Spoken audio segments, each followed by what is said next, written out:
Buenas, en esta clase vamos a hablar sobre endocría y exocría, así que empezamos.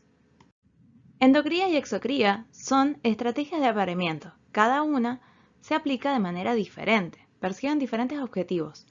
En la endocría se van a aparear individuos que están emparentados, son parientes, o, dicho de otra manera, individuos que están más relacionados que el promedio de la población entre sí.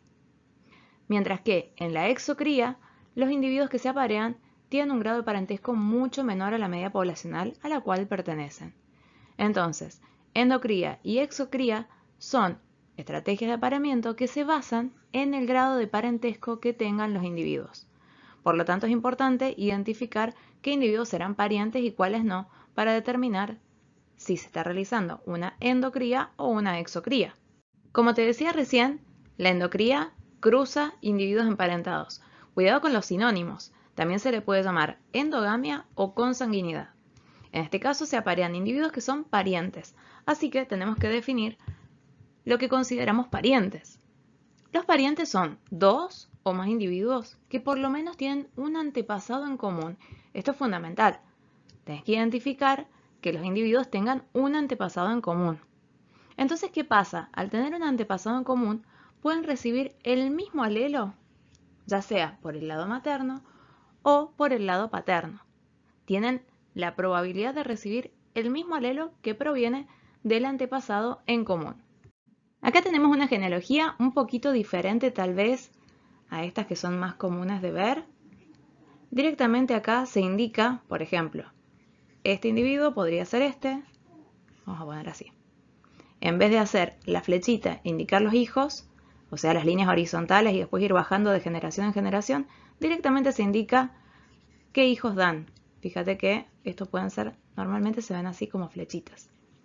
Entonces, este individuo que está acá es hijo de estos dos, que a su vez son hijos de este individuo.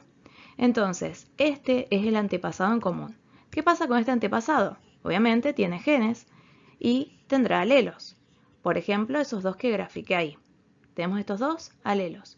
Bueno, esos alelos pueden pasar a sus hijos. Siempre le comparte uno de sus alelos a sus hijos. En esta ocasión podemos ver que tal vez a ambos hermanos les llegó una copia del mismo alelo que tenía este antepasado. Entonces, si estos dos individuos que son hermanos, medio hermanos, se aparean entre sí, ese alelo se puede encontrar con otro exactamente igual. Eso es lo que estamos analizando y esos alelos se denominan idénticos por descendencia. Leemos por acá, si dos individuos tienen un antepasado en común, este de acá, pueden llevar la copia de uno de los alelos del mismo. Si luego se aparean entre sí, entonces esas copias se pueden reunir en un individuo de su descendencia. Por lo tanto, para este individuo decimos que estos dos alelos son idénticos por descendencia. Acá vemos algo diferente. Acá tenemos un individuo que tiene dos alelos, que son iguales, pero no provienen de un antepasado en común. Fíjate, estos individuos, aparentemente en esta genealogía, no están emparentados. Justo yo los marqué con colores diferentes para decir que vienen de otros individuos que no están relacionados entre sí. Entonces, acá que encontramos dos alelos iguales, como lo habrás visto en cualquier parte de genética antes, obviamente que los individuos pueden tener dos copias de un alelo que tengan la misma información, pero no que provengan de un antepasado en común, entonces esos son alelos que se llaman idénticos por naturaleza. Funcionalmente son iguales, pero no provienen, y esta es la clave, no provienen de un antepasado en común. Así entonces se puede plantear el coeficiente de cosanguinidad. ¿Qué es eso? Es la probabilidad que existe de que dos alelos para un cierto locus sean idénticos por descendencia, que quiere decir que provengan de un antepasado en común. Dicho de otra manera, es la probabilidad de que un individuo para cierto locus sea homocigota idéntico o autocigota.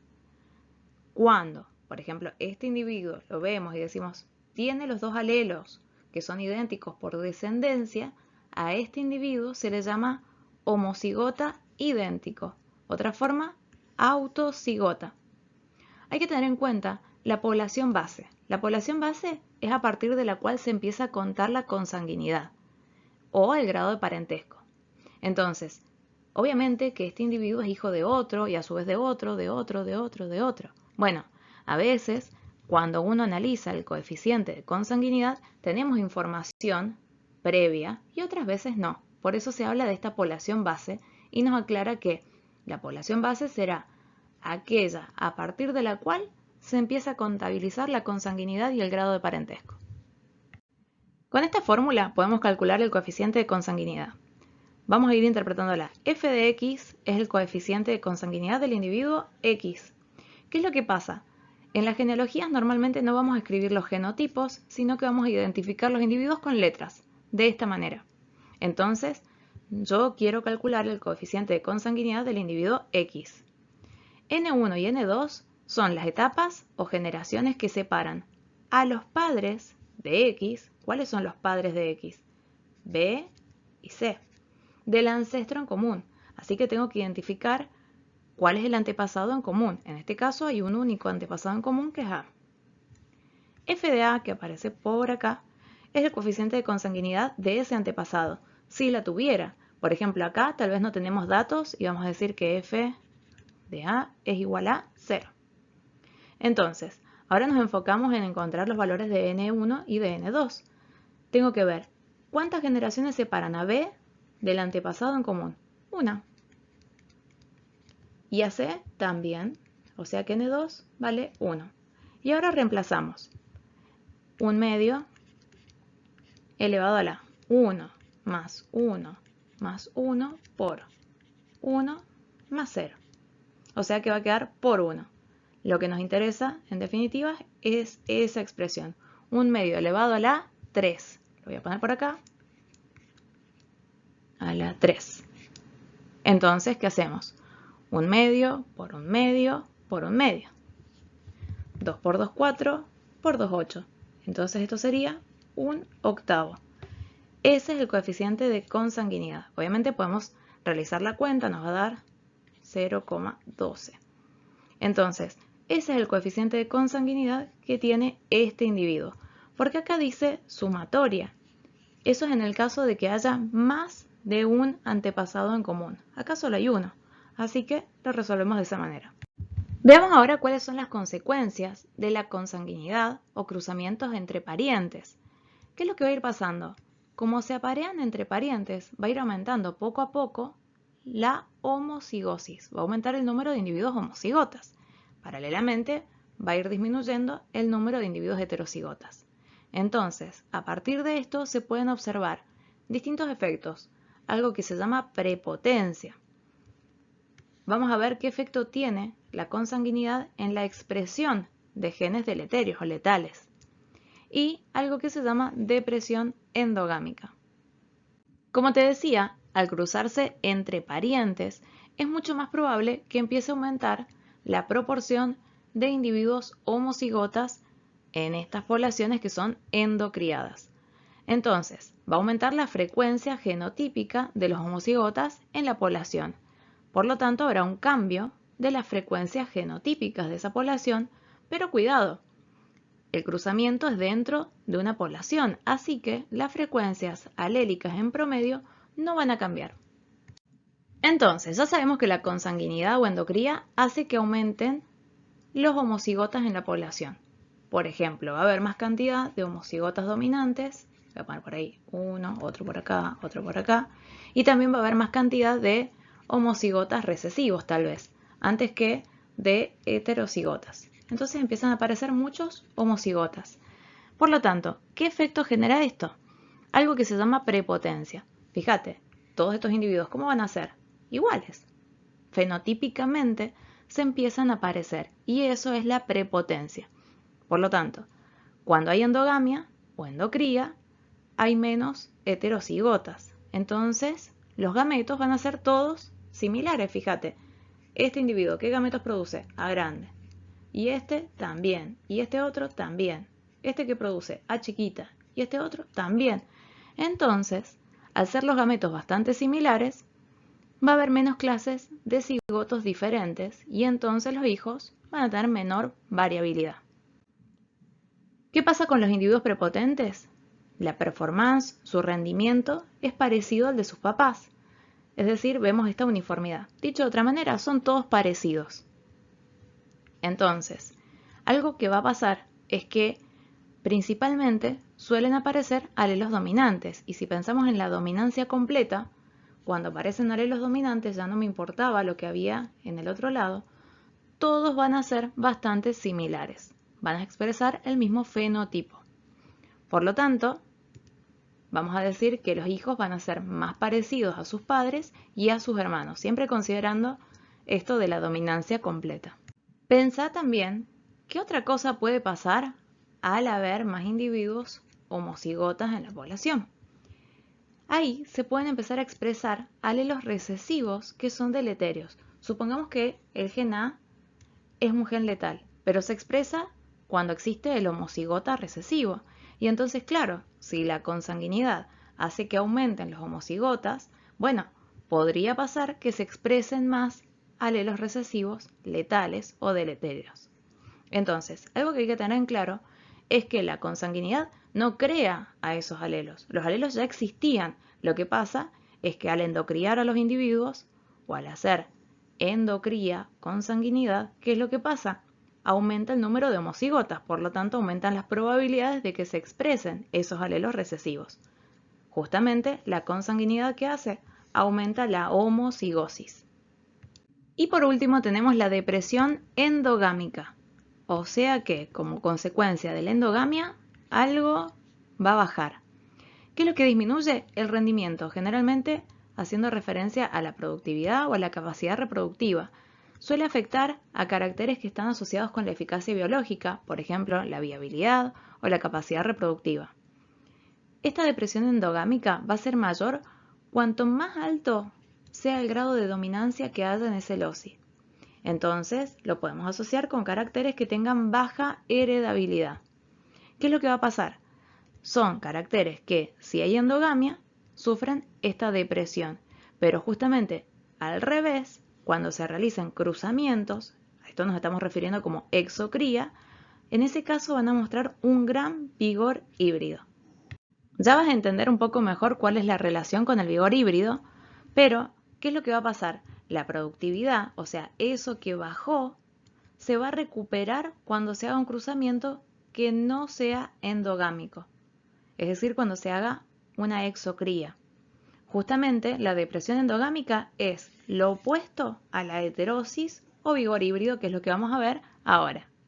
Ahora vamos a hablar de la exocría, que también se le llama cruzamientos. Cuidado no confundir las palabras, porque siempre que se reproducen individuos decimos cruzamientos, pero ahora estamos utilizando el término cruzamientos para hacer referencia a una estrategia reproductiva que es la de la exocría y que se basa en reproducir individuos cuyo grado de parentesco es menor a la media de la población. Acá no van a ser parientes, justamente es lo opuesto a la endocría.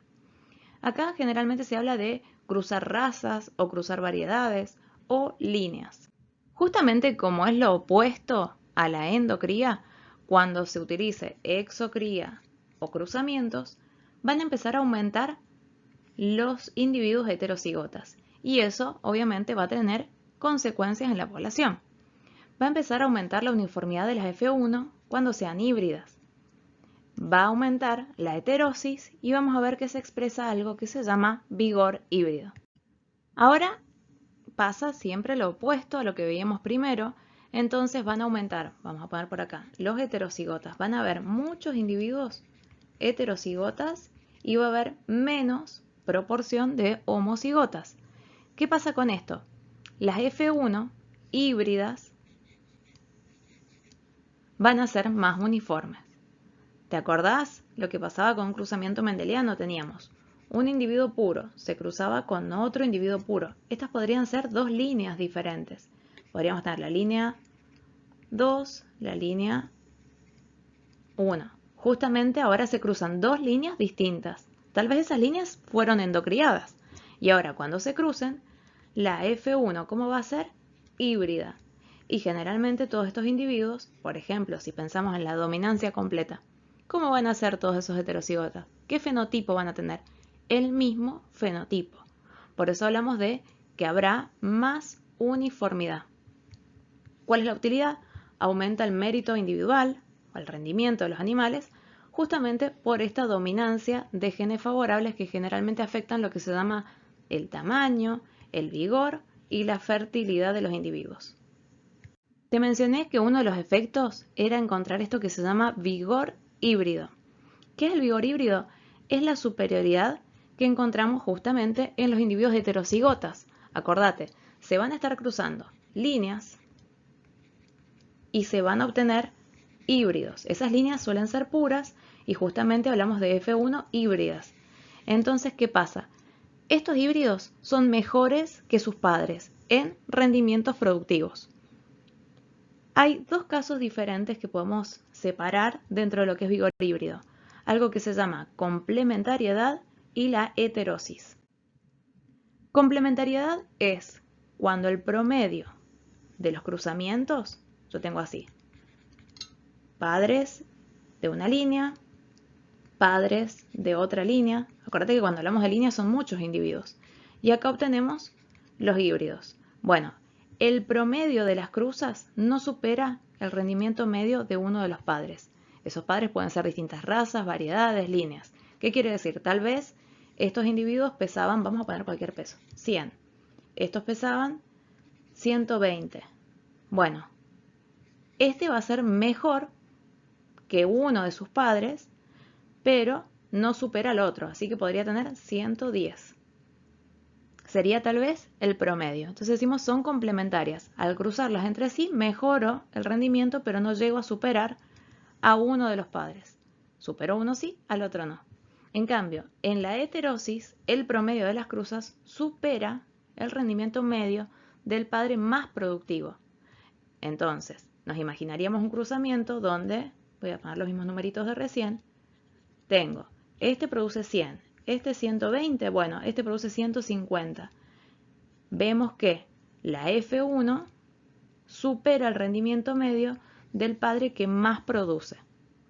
Muchas veces estos conceptos se suelen utilizar como sinónimos, pero en realidad vigor híbrido representa la superioridad que vemos en esos híbridos. Recién decíamos, los heterocigotas van a ser mejores, van a producir más. Bueno, la heterosis en realidad hace referencia al mecanismo genético que genera esa superioridad. Entonces, pensá que son interacciones intra e interloci. ¿Cómo se explica ese fenómeno de heterosis? Bueno, hay dos hipótesis a su vez, la hipótesis de la dominancia y de la sobredominancia. Acuérdate que este sería el mecanismo que termina de fundamentar por qué se observa el vigor híbrido.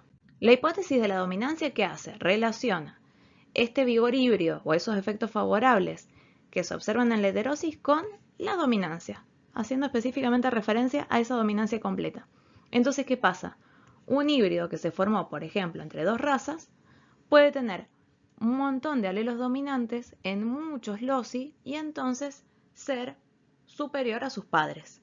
Otra vez pensarlo, así como lo veíamos con un solo gen, acá podríamos estar hablando de muchos genes y que la F1 sea polihíbrida, híbrida para un montón de loci. Y entonces que en todos esos aparezcan un montón de alelos dominantes.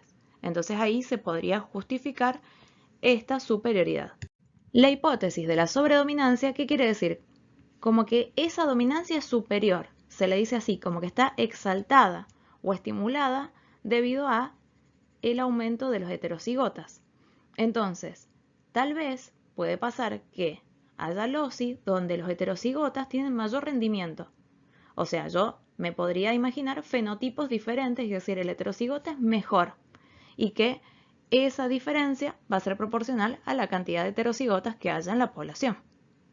Es importante algo a tener en cuenta sobre la heterosis. Acordate que surge de cruzar líneas que eran puras, entonces, cuanto mayor sea la diferencia genética entre esas dos líneas, mayor va a ser la heterosis que se observa en la F1. Por último, se puede realizar la medición de la heterosis. ¿Cómo? Midiendo la superioridad del promedio de los cruzamientos recíprocos sobre el promedio de los padres. De nuevo, imagínate que se cruzan dos líneas, nos dan heterocigotas. Esta es una línea, esta es otra. Bueno, hay que hacer cruzamiento recíproco. ¿Qué quiere decir? En una línea, las hembras son las homocigotas dominantes y los machos los recesivos. El cruzamiento recíproco sería el opuesto, que los homocigotas dominantes sean machos y que los homocigotas recesivos sean las hembras. ¿Por qué? Porque hay que tener en cuenta que a veces hay algunas líneas que tienen mejores cuidados con sus hijos. Entonces podríamos equivocarnos tal vez con esta superioridad que vemos, porque es algo de que los cuidan mejor. Entonces, el promedio de las cruces recíprocas menos el promedio de los padres sobre el promedio de los padres multiplicado por 100 nos da el porcentaje de heterosis. Como te decía recién, tenés que tener en cuenta que se promedian los cruzamientos recíprocos porque hay razas que tienen mayor habilidad materna, entonces van a criar mejor a sus hijos. Si crían mejor a los hijos, puede que yo vea que se altera el valor real de heterosis que existe, solamente se debe tal vez a la habilidad materna. Por eso se hace cruzamiento recíproco. Con esto terminamos, espero que haya sido de ayuda y nos vemos la próxima.